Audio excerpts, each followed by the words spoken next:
কিছুক্ষণের জন্য আমি চুপ হয়ে গেছিলাম। মানে আমি ঠিক শুনছি তো? আত্মসম্মান খোয়াইনি। এক, আমার সাংসারিক জীবনে। দুই, আমার ডিভোর্স। তিন, আমার বাবা চলে যাওয়া। এই তিনটে আমাকে নাড়ি দিয়েছিল। তাই আমার মনে হয় না যে মানুষের মানসিকতা পাল্টায়। অনেক কথা বলেছে, সেগুলো জাস্ট আমি প্রথমে বালিশ তো ভিজবেই, আগের ভুলগুলো করেছিলাম বলেই সেই শিক্ষা নিয়ে আজ আমি কোয়েল।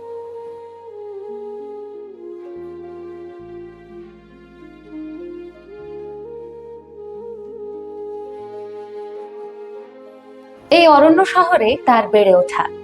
মেয়েবেলা থেকেই সমাজ আকারে ইঙ্গিতেই যেন তাকে বুঝিয়ে দিয়েছিল, সমাজ যতই আধুনিক হোক, মেয়েদের জন্য পথটা এখনো ততটা মসৃণ নয়।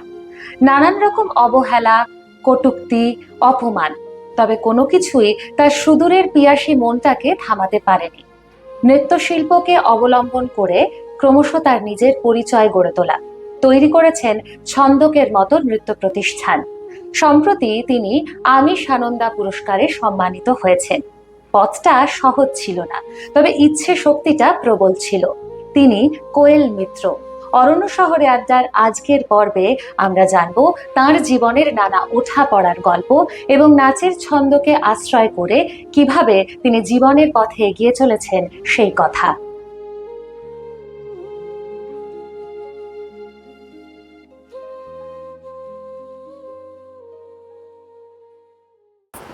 নমস্কার, শুরু করছি অরণ্য শহরে আড্ডার আজকের পর্ব। আমার সঙ্গে আজকে এই ফ্রেমে যাকে আমরা পেয়েছি, তিনি হলেন কোয়েল মিত্র, এই শহরের অতি জনপ্রিয় নৃত্যশিল্পী এবং সম্প্রতি তিনি আমি সানন্দা সম্মান পেয়েছেন। দিদি, প্রথমেই তোমাকে অভিনন্দন জানাই তোমার এই সম্মান প্রাপ্তির জন্য, এবং একই সঙ্গে জিজ্ঞেস করব, প্রথম যখন এই পুরস্কার পাচ্ছ, সেই কথা যখন প্রথম জানতে পারলে, সেই মুহূর্তের অনুভূতি কেমন ছিল? আসলে সেদিন আমি বসেই ছিলাম, হঠাৎ করে ফোনটা এলো, এবং তার আগে তো ইন্টারভিউ হয়েছিল। তো এরকম অনেকের ইন্টারভিউ হয়েছে, আমি খবর পেয়েছিলাম।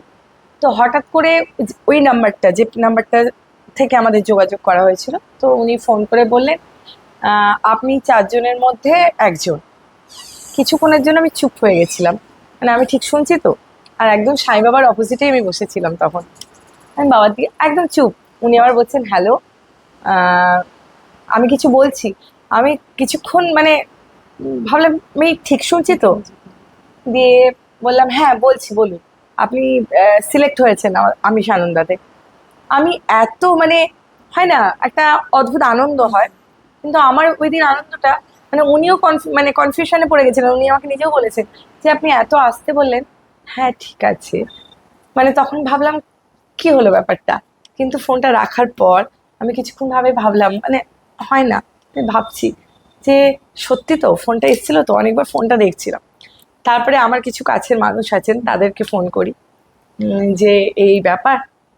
তারাও বললো যে এটা নিজের মধ্যেই রাখ, এখন ফ্লাশ করিস না, যখন হবে।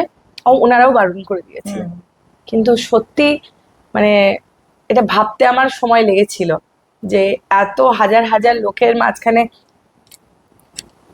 তোমাকে বেছে নেওয়া হ্যাঁ। হয়েছে। বছর চারেক আগে আনন্দবাজার পত্রিকায় তোমার একটা লেখা পড়েছিলাম।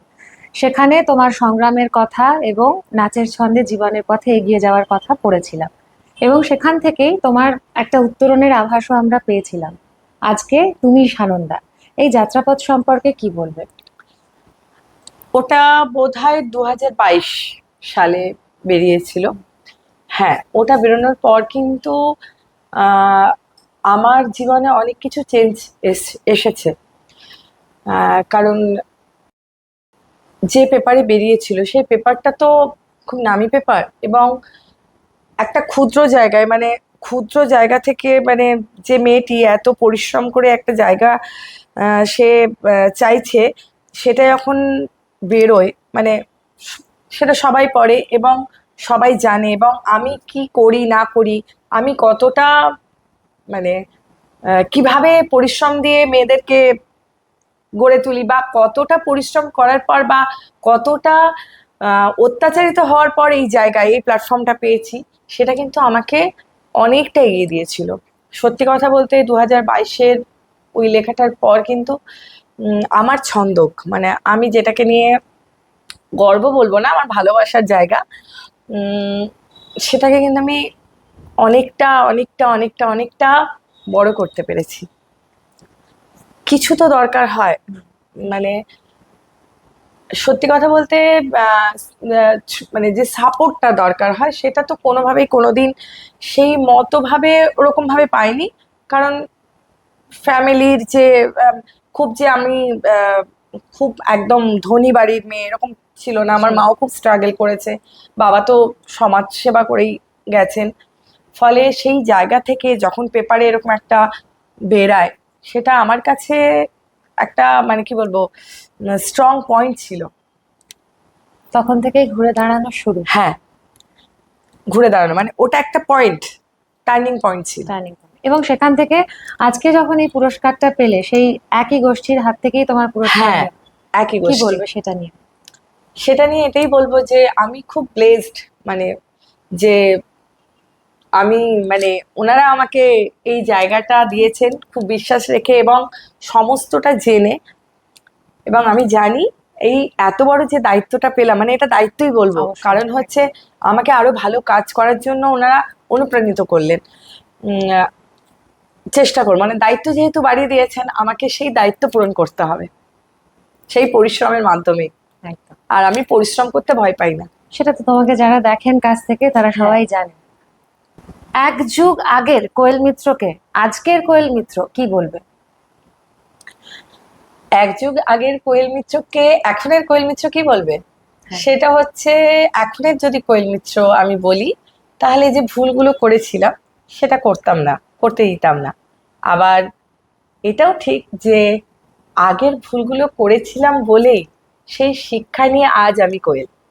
নাচ সেটা শুধু তোমার কাছে শিল্প নয়, তুমি এর আগেও বলেছো অনেক জায়গায় যে তোমার জীবন বদলে দেওয়ার শক্তি। কিভাবে শুরু হলো এই পথ চলা? যখন আমি প্রথম থেকেই বলছি যে যখন আমি ছোট, মানে 2.5 বছর, তখন থেকেই আমি নাকি আরো কম, 2.5-তে মা নাচের স্কুলে ভর্তি করেছিল। তার আগে থেকেই আমি নাচ করতাম আর কি। সেটা কিন্তু রবীন্দ্রসঙ্গীতের উপর নয়, সেটা হচ্ছে ওই এক দো তিন, মাধুরী দীক্ষিতের গান আছে, ওই নাচটা। তো তখন আমার মা ভেবেছিল, মানে বাড়ির লোকরা ভেবেছিল যে আমার নাচটা হবে। এবার ধীরে ধীরে বেড়ে ওঠা, এটা যেন কেউ না ভাবে যে আমার বাড়ি খুব সহজে এটা মেনে নিয়েছিল। বাবা কিন্তু মানে মাঝে মাঝে মাকে শোনাতো যে কেন আহ, হয় আগেকার, কারণ আমার ঠাকুমা ছিল সেকালের, হয়তো আমার পরিবারের লোক শুনলে বলবে এটা মাও কি বলছে, কিন্তু এটা বাস্তব। আমার মাকে কিন্তু আমার নাচের জন্য অনেক কথা শুনতে হয়েছে। তো ধীরে ধীরে বেড়ে ওঠা, এবং প্রত্যেকটা পরিবারেই থাকে, আমি পড়াশোনাতেও খারাপ ছিলাম না। ফলে যে আহ, সবারই এক থাকে যে মা এত কষ্ট করছে, মেয়ে তাহলে পড়াশোনা করে একটা চাকরি পাবে, একদম। খুব ভালো। কিন্তু আমার ক্ষেত্রে আমার বন্ধুরা যখন টিনেজারের সময় উম, গল্প করতো বা রেস্টুরেন্টে খেতে যেত, আমার কিন্তু তখন দুটো দিক ছিল, সেটা হচ্ছে পড়াশোনা আর একটা হচ্ছে নাচ। এই দুটোই আমার একদম স্ট্রং পয়েন্ট। তাছাড়া মানে এত পরিচিতি আমার বাবা কাকুদের যে আমি যদি মানে পড়তে গিয়ে এক স্টেপ ডান দিকের গলিতে না গিয়ে বাঁ দিকের গলিটায় যেতাম, তাও কিন্তু বাড়িতে খবর চলে আসতো। আর আমার ছোটবেলা থেকে এটা খুব মানে বিশ্বাস ছিল যে আমি পরিবারের কোনোদিন অসম্মান করব না, মানে পরিবার যেন আমার জন্য না হেনস্থা হয়। তো এরপরে নাচ আর পড়াশোনা এই নিয়ে এগাতে এগাতে এগাতে আমি কম্পিটিটিভ এক্সামে বসি, এবং যথারীতি যা হয় আমি পাই না। এবং একটা সময় আমার মনে হয়েছে যে আহ, নাচটা নিয়ে করাই ভালো। এবং আরেকটা কথাও, সেটা সকলেই জানে আমার যারা কাছে, সেটা হচ্ছে আমি ক্লাস 11 থেকে নাচ শেখাই।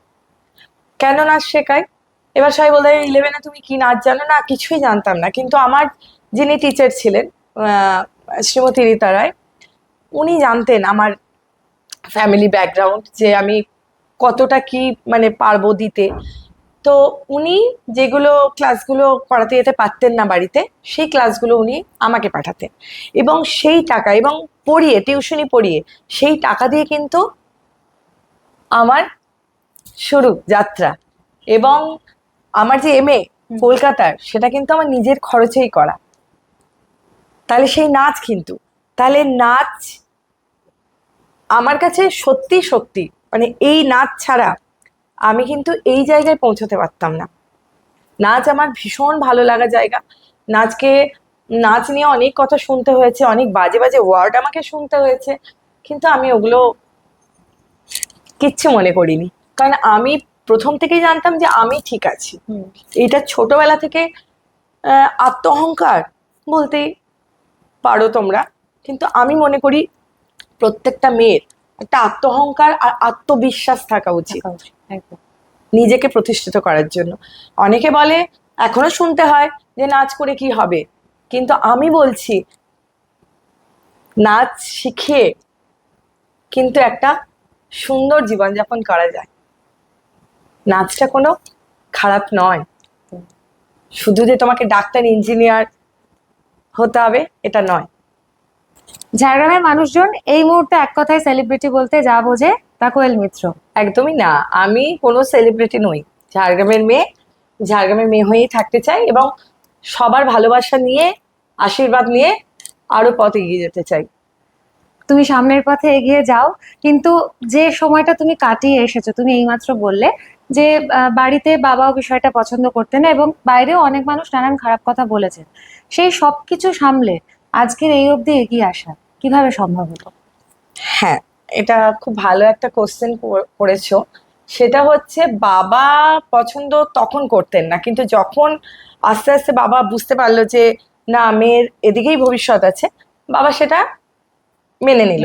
এবং গর্বের সাথে মানে আমি দেখেছি পেপার নিয়ে সবাইকে দেখাচ্ছে যে এটা আমার মেয়ে, বা বাবাকে যখন বাবার বন্ধুরা বলছে দেখ তোর মেয়ের পেপারে নাম বেরিয়েছে, তখন বাবা খুব খুশি। ভালোভাবে মানে সেটা নিয়ে এসে আমাকে দেখিয়েছে। এটা, আর বাবা তো খুব আমার কাছে ছিল, ফলে বাইরের বাইরে তো আমাকে প্রতিনিয়ত শুনতে এখনো হয়। কারণ ওই যে কালো কালো মেয়ে, মানে এটা আমি বলতে চাই না, আমি শুধু জানি, আমার স্টুডেন্টদেরও বলি যে গুণ, রং দিয়ে কিছু হয় না, গুণটাই আসল কথা। তুমি যেটাই করছো সেটা তুমি তোমার 100টা দিচ্ছ কিনা সেটা দেখো। আর বাইরের লোক অনেক কথা বলেছে, সেগুলো জাস্ট আমি প্রথমে বালিশ তো ভিজবেই, প্রচুর কেঁদেছি। একমাত্র তখন বাবাই মাথায় হাত বুলিয়ে বলতো যে কিচ্ছু ভাবিস না, নির্দিষ্ট লক্ষ্যে এগিয়ে চল, আমরা আছি। মা তো ছিলই, মায়ের প্রচুর পরিশ্রম ছিল, মাও এক কথা বলতে। আর সত্যি কথা বলতে কি, যখন তুমি আস্তে আস্তে তোমার লক্ষ্যে পৌঁছবে, তখন সমাজ তোমাকে টেনে ধরার চেষ্টা করবেই। প্রথমে বুঝতাম না, প্রচন্ড কাঁদতাম, কারণ আমি এখনো খুব নার্ভাস, মানে একটুতেই আমি প্রচন্ড প্যানিক করি। তো তখনও তাই হতো, আরো বেশি ছিল। এখন যেহেতু বয়স বাড়ছে, আস্তে আস্তে আস্তে আমিও শান্ত হচ্ছি। খারাপ লাগবে, কারণ আমিও তো মানুষ, রক্তে মাংস গড়া একটা মানুষ। যখন বাজে বাজে কথা শুনছি তখন বাজে লাগবে, কিন্তু ওই আমার একটা লক্ষ্য এখনো আছে, সেই জায়গায় কিন্তু আমি এখনো পৌঁছইনি, সেটা আস্তে আস্তে পৌঁছতে চাই। গায়ের রং নিয়ে যে বৈষম্যের কথা তুমি লিখেছিলে বা প্রায় বলো, তোমার কি মনে হয় সমাজ এতটা এগিয়ে আসার পর বা এখন আমরা এত আধুনিকতা, আর্টিফিশিয়াল ইন্টেলিজেন্স, এত কিছু নিয়ে কথা বলছি, সমাজে কি পরিবর্তন হয়েছে? একটু রূঢ় ভাবেই বলি, একদম। সেটা হচ্ছে, আমি তো গায়ের রং চেঞ্জ করতে পারবো না, না। বা কেউই পারে না। এখন যেটা মজার বিষয়, যারা এই কালো রং নিয়ে আমাকে খুব রূঢ়ভাবে যেখানে সেখানে বলে বেড়ায় বা বলে বেরিয়েছে, তারাই এখন যখন আমার একটু ভালো দিক দেখতে পাচ্ছে, বা আমাকে অ্যাওয়ার্ড নিতে দেখছে, বা পেপারে নাম বেরোচ্ছে, তারাই এসে বলছে আহা কি ভালো তুই। আসলে মানসিকতা পাল্টায় না, কোনোদিনই না। হ্যাঁ, তা বলে এটা নয় যে সব মানুষই সমান। এরকম অনেক মানুষ আছেন যারা বারবার বলেছে এগুলোকে জাস্ট ইগনোর কর, মানুষ তার স্বভাব চরিত্র নিয়েই জন্মায়। তাই আমার মনে হয় না যে মানুষের মানসিকতা পাল্টায়। তোমার সামনে এসে যেটা দেখাবে সেটা আমার মতে 90% মানুষ নয়। একদম। আর তোমার যখন একটা ফ্রেম তৈরি হবে না, তখন সেই মানুষরাও তোমাকে জড়িয়ে ধরবে। জীবনের সবচেয়ে কঠিন সময় কোনটা এবং সেই সময়টা কিভাবে কাটিয়েছিলে? জীবনের সবচেয়ে কঠিন সময় হচ্ছে আমার যখন বেটু হয়। বেটু হওয়ার পরে তো আমার মানে অ্যাকচুয়ালি আমার বিয়ের পর থেকে আমার অনেক কিছু শুরু হয়েছে, সংগ্রাম যাকে বলে। তো যখন আমি ডিসিশন নিই যে আমি বেটুকে নিয়ে বেরিয়ে আসবো, তো বেটুকে নিয়ে আমি বেরিয়ে আসি। আমার বাপের বাড়ি না থাকলে আমি কোথায় যেতাম নিজেও জানি না, সেটা আমার একটা প্লাস পয়েন্ট, আমার বাপের বাড়ি। এবং তারপর থেকে আজ অবধি সংগ্রামেই আছি। আমি বোধহয় সারা জীবনই সংগ্রামেই থাকবো। কিন্তু তার মধ্যে যে ভালো সময় নেই সেটা নয়। এই যে 2016 থেকে 2026 এর মধ্যে অনেক ঘটে যাওয়া ঘটনা আছে। এক, আমার সাংসারিক জীবনে। দুই, আমার ডিভোর্স। তিন, আমার বাবা চলে যাওয়া। এই তিনটে আমাকে নাড়ি দিয়েছিল। আহ, বেটুকে নিয়ে বেরিয়ে আসা, তারপরে ডিভোর্স, যতটা না আমাকে নাড়িয়েছে, আমি আত্মসম্মানের জন্য ওগুলো ছেড়ে আমি বেটুকে নিয়ে চলে এসেছিলাম। ডিভোর্সটাও তাই দিয়েছিলাম। কিন্তু হঠাৎ করে বাবা চলে যাওয়াটা ঠিক পিক টাইমে, মানে যখন আমি একদম মানে টলটলে, মানে আমি সব কথা মাকেও বলি না, বাবাকেই বলি, সেই সময় বাবা চলে যাওয়া আমাকে নাড়িয়ে দেয়। মানে ঠিক বন্যায় ভেসে যাওয়ার সময় যে মানুষটাকে সবচেয়ে বেশি আঁকড়ে ধরার প্রয়োজন ছিল, সেই সময় সেই মানুষটাকেই হারিয়ে ফেলেছো। হ্যাঁ। এই শহরে ছন্দকের কথা এবং শহরের বাইরেও অবশ্যই ছন্দকের কথা অনেকেরই জানা, এবং সেখানে ছাত্রছাত্রীরা তো নাচ শেখেই, খুব স্বাভাবিক। তাদেরকে ভালো মানুষ হয়ে ওঠার জন্য তুমি কি বলো? প্রথমে যেটা বলবো, আমি প্রথমেই ওদের সাথে খুব বন্ধুর মতো মিশি। শিক্ষিকা তো আমি অবশ্যই, কিন্তু আমার মনে হয় যে বন্ধুর মতো করে মিশলে ওরা আমাকে সবটা এসে বলবে। এবং আমার গার্ডিয়ানরা, যারা অভিভাবকরা আছে, তারা জানে যে বাড়িতে যতটা না বলবে তারা, তারা মিসকে বলবে এবং সেই ভরসাতেই থাকে। এরকম অনেক ঘটনা ঘটেছে যে তারা ভয়ে বাড়িতে বলতে পারেনি, কিন্তু আমাকে এসে বলেছে। খুলে বলেছে। হ্যাঁ, এটা কিন্তু আমার পাওয়া। এবং তাদের সাথে আমি বন্ধুর মতো মিশে কোনটা ঠিক কোনটা ভুল, কারণ এই সময়টা তো আমার ক্লাস 7 থেকে ক্লাস 12, এই টাইমটা আমি মনে করি খুব মানে পিক টাইম। মানে এই সময় মানুষ অনেক ভুল করে। এই সময়টা যদি আমি ওদের সঙ্গে যখন নাচ শেখাচ্ছি, ভুল হলে বকছি, কিন্তু ওরা জানে যে আমি ওদের কতটা সাহস যোগাই। ওরা নির্দ্বিধায় এসে স্কুলের গল্প করে, এবং কোনো বান্ধবী যদি কোনো ভুল কিছু করে, সেটাও এসে আমাকে কিন্তু জানান দেয় যে ও কিন্তু ভুল করছে, হয়তো ও বলতে পারছে না। তখন হয়তো আমি কিরকম করি, ক্লাস নেওয়ার পর যখন জল খাই, তখন একটা গল্প বলি, আমার নিজের জীবনের গল্প, বা আমার আমার দেখা কোনো গল্প, বা আমার বান্ধবীর গল্প, এবং ওদেরকে বোঝাই যে এটা থেকে কিন্তু এটা হতে পারে। অনেকে বলে যে আমার পড়াশোনা করতে ভাল লাগে না, তখন এটাও বোঝাই যে নাচ করতে গেলেও কিন্তু পড়াশোনাটা দরকার। আমি কিন্তু এখনো পড়ছি, যতদিন বেঁচে থাকবো আমি পড়েই যাব, পড়াশোনাটা কিন্তু দরকার। এবং ওরা যখন এসে আমার কাছে বলে যে আমি এটা করছি বা ওটা করছি, এটা ঠিক কিনা, বা মিস, তারা এখন নেই, তারা বাইরে পড়তে চলে গেছে, হয়তো কোনো কিছু অসুবিধায় পড়েছে, ওরা আমাকে ফোন করলো যে মিস এটা কি করা ঠিক হবে, এই যে এটাও তো একটা বড় পাওনা আমার কাছে। আমি ওদেরকে বললাম যে এটা পাটা কি বলছিস, দিয়ে আমি বললাম হ্যাঁ করতে পারিস, বা এটা করলে এটা হবে, এটা করলে ওটা হবে। ওরা কিন্তু এখনো আমাকে মানে, এটাই আমার কাছে পরম পাওয়া। সম্প্রতি তাসলিমা নাসরিনের সঙ্গে মঞ্চ ভাগ করে নেওয়ার অভিজ্ঞতা যদি একটু শেয়ার করো। প্রথমেই বললি যে ওনার অনেক কবিতা আমার ভীষণ প্রিয়, তার মধ্যে লজ্জা। তো যখন আমি শুনলাম যে উনি আসছেন, একটা মনের মধ্যে অদ্ভুত ভালো লাগা, উম, কিছুটা ভয়, মানে হয় না যে খুব আনন্দ হলে একটা ভয়ও কাজ করে। এবং উনি যখন ঢুকছিলেন, মানে আমি তো হাঁ করে ওনার দিকেই তাকিয়েছিলাম। উনি একজন সাহসী মহিলা, ওনাকে দেখেও কিন্তু আমরা অনেকটা পথ চলতে পারি। উনি যেভাবে এগিয়ে এসেছেন। হ্যাঁ, উনি খুব ভালোভাবে এক্সপ্লেন করেছেন ওখানে যে মেয়েরা কেন সমানাধিকার পাবে না, মেয়েরা কেন নিজেদের মর্যাদা নিয়ে চলবে না। সত্যি তো, আমরা কেন নিজেদের আত্মসম্মান খুইয়ে সবকিছু মেনে নেব না। আমি মানিনি। তো আমার খুব মজা লাগছিল এটাই, যখন উনি বলছিলেন তখন আমার মনে, আমি মানে যখন বসে আমি মনে মনে ভাবছিলাম, হাসছিলাম, ভাবছিলাম যে যাক, আত্মসম্মান খোয়াইনি। এই দীর্ঘ যাত্রাপথে তোমার সাফল্যের নেপথ্যে কার বা কাদের অবদান সবচেয়ে বেশি?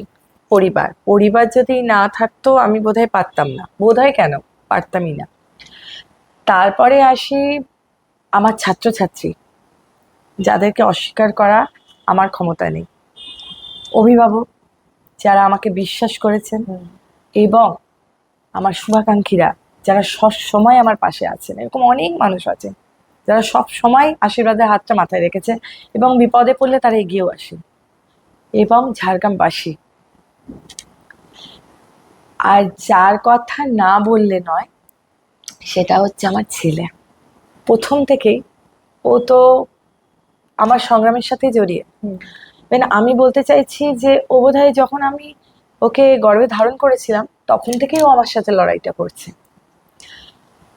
কারণ আমি এটা মনে করি যে যখন গর্ভে থাকে তখন যে মায়ের যে আহ, কি বলবো, যা হয় আর কি, সেটা তার বাচ্চাও অনুভব করতে পারে। আর সেই মতো করেই সে বোধহয় জন্মায়। ওর জন্ম হয়, জন্মের পর থেকে তখন ওর সেন্স স্বাভাবিক, মানে তখন তো আমাদের সেন্স থাকে না, আমরা যেরকম ওর মাটির তাল। কিন্তু আমার মনে হয় যে আমার বাচ্চা বোধহয় প্রথম থেকে খুব সেন্সিটিভ, কারণ ও ছোটবেলা থেকেই আমাকে খুব সাহায্য করে চলেছে। আর পাঁচটা বাচ্চার মতো কিন্তু ও নয়। হ্যাঁ, বায়না তো করবেই, ইদানিং ও বায়না করছে, আমি জানি সেটা বায়নাটা করছে কারণ কারণ ওর একটা দিক পুরো অফ। ও মা বাড়িতে মানুষ, মানে যখন ওর জ্ঞান হচ্ছে ও কাকে দেখেছে, দাদিন, দাদান, মাম্মা, আর আমি, আর আমার কি বলে ওই বোনরা, মানে খুড়তুতো বোনরা, আর পাড়ার লোক। এই থেকে একটা শিশুর বেড়ে ওঠা। বেড়ে ওঠা, ফুল ফুল আস্তে আস্তে ফুটছে। আমার ছেলেটার কিন্তু প্রচন্ড সামাজিকভাবে হ্যারাসমেন্ট হয়। তাকে জিজ্ঞেস করা হয় যে তোর বাবা নেই, তোর বাবার সাথে মায়ের যোগাযোগ নেই। ইভেন খুব বাজেভাবে বলা হয় তাকে যে তোর মায়ের বন্ধু কেউ আছে। আমার বাচ্চাটা কিন্তু এসে কোনো অ্যান্সার দেয় না, এসে বাড়িতে আমার কাছে বলে না, কারণ আমি কষ্ট পাবো বলে। এটাও কিন্তু সেন্সিটিভ যে মা কষ্ট পাবে বলে, কারণ কারণ ও অনেক রাত দেখেছে মা কাঁদে, ঠিক ওকে ঘুম পাড়িয়ে দিয়ে কাঁদে, কিন্তু ও এতটাই মানে অন্য বাচ্চাদের চেয়ে আলাদা। ও কিন্তু আমি যখন কাঁদতাম ও কিন্তু আমাকে জড়িয়ে ধরতো। অঘরে ঘুমোচ্ছে আমার বাচ্চা, কিন্তু যেই আমি হয়তো আমার ভাইব্রেশন, এই কারণে ও কিন্তু আমাকে জড়িয়ে ধরলো। এখনো বড় হয়েছে, ক্লাস 6-এ পড়ে, যখন 2.5-3 বছর বয়স, ও কিন্তু মানে বোঝার ক্ষমতা না, কিন্তু ও করেছে। এবং ওকে অনেক ছোটবেলায় তো আমার মা বাবা আর ভাইয়ের কাছে ছেড়ে চলে যেতাম, আমাকে কাজ করতে হবে। কারণ ওর যে মানে দুধ কেনার টাকাটাও আমাকেই করতে হয়েছিল। ইভেন ও যখন পেটে ছিল, আমার যে ডাক্তার দেখানো, হয়তো সবাই বলবে যে কেন এখানে এত কথা বলা হচ্ছে, সেই ডাক্তার দেখানোর সময়ও আমার সাথে কিন্তু আমার যে এক্স হাজবেন্ড সে কিন্তু উপস্থিত ছিলেন না, কারণ তাকে বারণ করা হয়েছিল যে আমাদের বাড়ির ছেলেরা বউকে নিয়ে ডাক্তার দেখাতে যায় না। আমি কিন্তু আমার মা, আমার বাবা বা আমার কলিগ, সে গেছে আমাকে ডাক্তার দেখাতে। আলট্রাসোনোগ্রাফি করতে গেছি, ডাক্তার দিয়েছে, আমার সাথে যাওয়া হয়নি, আমার কলিগ গেছিল আমার সাথে। হয়তো এখন যারা শুনবে তারা ভাববে যে বানিয়ে বানিয়ে নিজেকে প্রমোট করার জন্য বলছে, কিন্তু ওই যে বললাম, আমি আছি আর উপরে আছে বেটু। বেটু সমস্তটা দেখে আস্তে আস্তে বড় হয়েছে, এখনো হচ্ছে। আমার চেয়ে বোধহয় ও এখন বেশি সমাজের কাছে, মানে ওকে শুনতে হয় কথা, যে তোর বাবা নেই, তোর মা ভালো না, তোর মা শুধু নিচে বেড়ায়, এগুলো বলে। আমার ছেলে এসে তার দাদানকে বলতো। বাবা যতদিন বেঁচে ছিল ওকে অন্যভাবে হ্যান্ডেল করেছে, কিন্তু মা এখন আমাকে বলে, আমি ওকে বোঝাই, বা অনেক সময় কি করি জানিস তো, জানো তো, সরি, জানো তো, আমি ওর কথা শুনি না, খারাপ লাগে তো, শুনি না, মানে আমি শুধু বলি অনেকে অনেক কথা বলবে, তুমি তোমার কাজ করে যাও। আজ যদি ও আমাকে না সাপোর্ট করতো, আমি কিন্তু এই কাজ করতে পারতাম না। সকালবেলা স্কুল থাকে, স্কুল থেকে আসি, কিছুক্ষণ থাকি, আবার কোনো না কোনো গ্রামে চলে যাই, কারণ এটাই আমার রুজি রোজগার। নাচ শিখে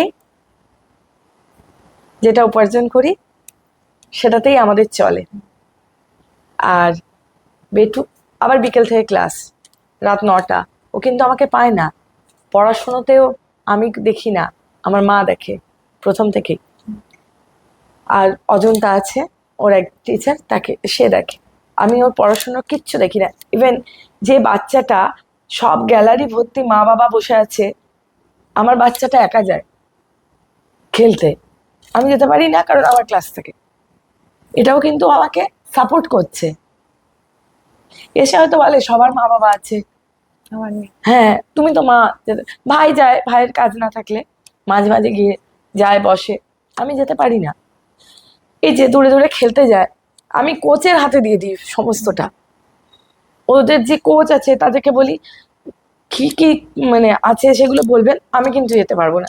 আর সত্যি কথা বলতে, ও তো RMS এ খেলে, ওখানে যারা কোচ আছেন বা ওর যে স্যার এত হেল্পফুল, বলে যে একদম আসার দরকার নেই।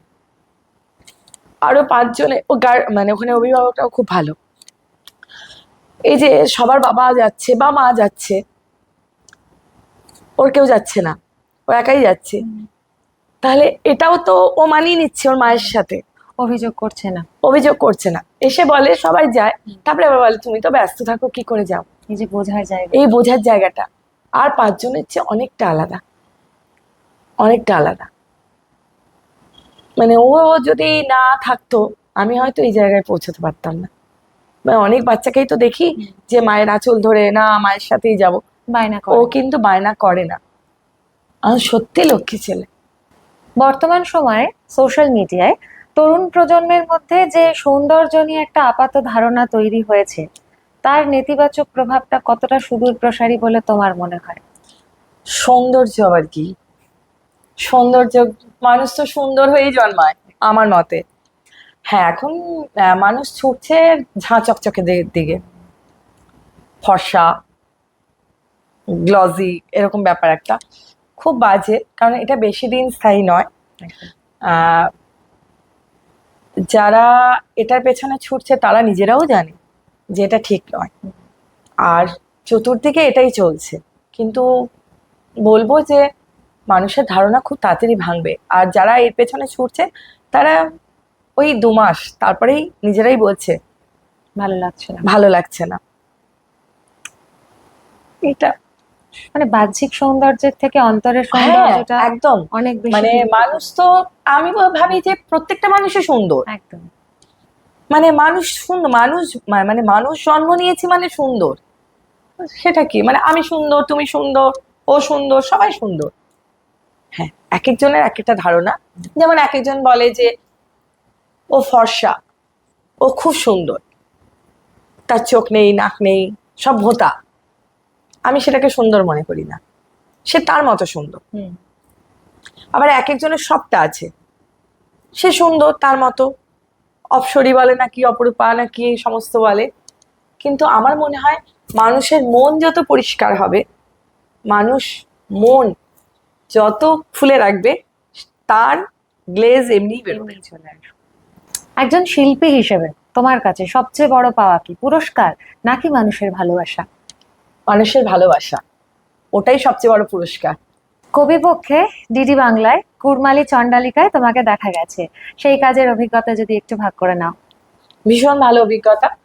কারণ এটা মানে আমাদের মানে আমি, ইন্দ্রাণী দি, মানে আমি যাকে বনুদি বলি, ইন্দ্রাণী মাহাতো, তারপরে দেবলীনা দি, মৃন্ময় দুবে, আরো অনেকে আছেন যারা অনেকদিন ধরে, মানে এটা চেয়েছিলাম যে এটা ডিডি বাংলায় আসুক।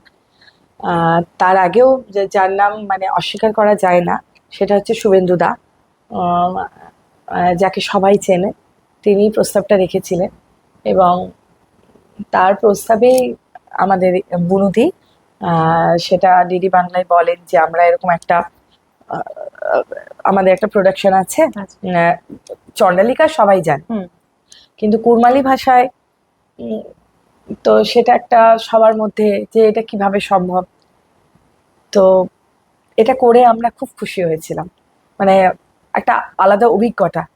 উম, আহ, এমনি তো আমরা নৃত্যনাট্য করি, কিন্তু মানে ট্রান্সলেট করে, মানে ভাষান্তর করে সেটা আমাদের জঙ্গলমহলের সব ছেলে মেয়েদের নিয়ে কাজ করা, এবং অনেকে ছিলেন এই কি বলে এই কাজটা।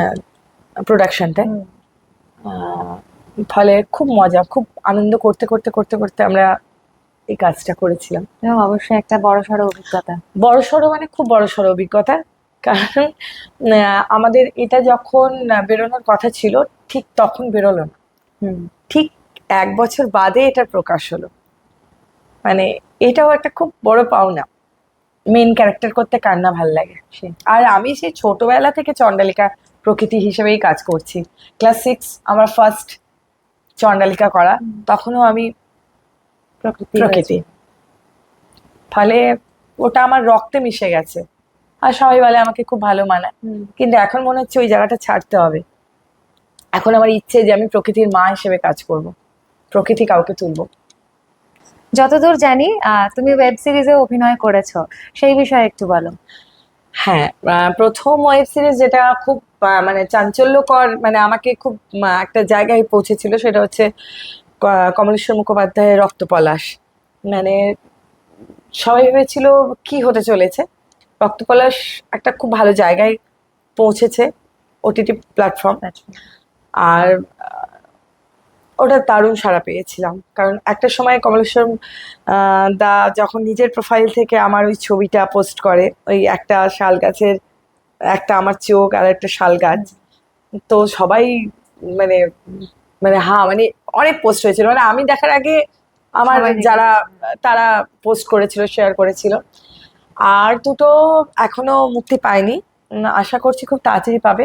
আর কাজ চলছে, আর চাইছি যে আরো ভালো ভালো কাজ আসুক। আমি তো নাচের স্কুল নিয়েই থাকি, মানে নাচের স্কুলে যেন কোনো হ্যাপার না হয়, নাচের স্কুলটাকে করে তারপরে আমি ওটা করতে চাই। এটাকে সঙ্গে রেখে ওঠা। হ্যাঁ, নাচের স্কুল আমার আগে। First priority. হ্যাঁ, ফলে ওটা এলেও, ভালো কাজ এলে আমি অবশ্যই করব। ঝাড়গ্রামের মাটি, মানুষ, সংস্কৃতি তোমার শিল্পী জীবনকে কতটা সমৃদ্ধ করেছে? দেখো, প্রথমেই বলি, মানে আমি খুব লাকি যে আমি জঙ্গলমহলের ঝাড়গ্রামে জন্মেছি। কারণ এখানকার গন্ধ, এখানকার সংস্কৃতি, এখানকার খাওয়ার, বা এখানকার পুরো সবকিছু একদম অন্য থেকে আলাদা। একদম। ঠিক আছে, মানে বাইরের মানুষজন এখানকার ঘ্রাণ নিতে আসে। তো সেখান থেকে আমার মনে হয়েছে বারবার, মানে আমি শিল্পী হিসেবেই বলছি, যে আমি আমার সংস্কৃতি, মানে আমার যে ঝাড়গ্রামের যে জঙ্গলমহলের সংস্কৃতি, সেটা কেন তুলে ধরবো না। সেটা আমার ফার্স্ট প্রায়োরিটি। আমি নাচের মাধ্যমে সেটাই দেওয়ার চেষ্টা করি। আমি ক্লাসিক্যাল ডান্সার, আমি রবীন্দ্রনৃত্যও করি, কিন্তু আমার মনে হয় যখন আমি বড় জায়গায় প্রোগ্রাম করতে যাই, তখন আমার মনে হয় যে আমি আমার সংস্কৃতিটাকে কেন দেখাবো না। মানুষজন জানুক আমার সংস্কৃতি, আমার এখানে কি কালচার। আমি যদি নাচের মাধ্যমে, আমার ইচ্ছে আছে যে আমাদের যে এখানে ভ্যারাইটি, মানে টেস্ট তো করাতে পারবো না, অ্যাটলিস্ট পরিচয় করতে, মানে নাচের মাধ্যমে যে এখানে কত ধরনের খাবার পাওয়া যায়। পাওয়া যায়, এবং সেটা কোন কোন পর্বে। আমরা রিসেন্ট একটা করলাম, সেটা খুব মানে শর্ট টাইম ছিল। আমি গেছিলাম হচ্ছে অমলা উৎসবে। তো সেখানে আমরা একটা ছোট্ট, মানে খুব শর্ট টাইম, তো 7 মিনিটে কিছু দেখানো যায় না, তবুও আমরা চেষ্টা করেছি যে কিছুটা দেখানো। তাই জঙ্গলমহলের পরব কথা করেছিলাম। আমরা ঝাড়গ্রামের বাসিন্দা, আমরা জানি এখানের কালচারটা কি। যখন বাইরের কেউ এটা করে না, সেটা মেকি হয়ে যায়, শুনতে অনেকের খারাপ লাগে, সেটাকে অনেক রং চড়ায়। কিন্তু আমাদের ঝাড়গ্রাম যারা আমরা এর মধ্যে আছি, এই সংস্কৃতির মধ্যে আছি, সেই রং চড়ানোটা দেখতে খুব বাজে লাগে, কিন্তু ওখানে গিয়ে কিছু বলতে পারি না, কারণ সেই জায়গাটা তাহলে আমাদের খারাপ হয়ে যায়। মুখ বন্ধ করে সহ্য করে সেটা হজম করে ফিরতে হয়, কিন্তু নিজেদের মধ্যে খুব কোথাও একটা আঘাত লাগে যে কেন এটাকে রং চড়িয়ে করা হচ্ছে। আর আমার নাচের মাধ্যমে আমি বাস্তবটাকে তুলে ধরার চেষ্টা করি।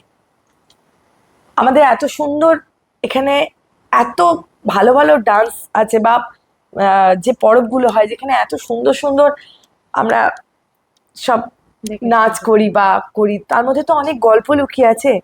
আছে তো, সেই গল্পগুলোকে কেন রং লাগানো হবে, সেটা একদম পরিষ্কার কেন করা হবে না। তো সেটাই চেষ্টা করছি, আগামী দিনেও করে যাব। রং চড়াবো না, রং চড়িয়ে কিছু হয় না, কারণ এখানের সংস্কৃতির মধ্যে একটা আলাদা সুন্দর মুহূর্ত, গন্ধ, একটা আলাদা ভালোবাসা আছে, যেটা অন্য কোথাও নেই। আর বাইরের যারা আসেন, নিয়ে যান, তারা অনেকটা রং মিশিয়ে করে, যেটা আমার ঘোর আপত্তি।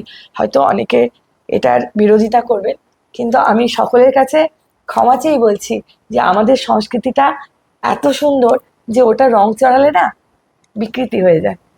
যেসব মেয়ে আজও সামাজিক কটূক্তির চাপে পড়ে নিজেদের উপর আত্মবিশ্বাস হারিয়ে ফেলছে, তাদের উদ্দেশ্যে কি বলবেন?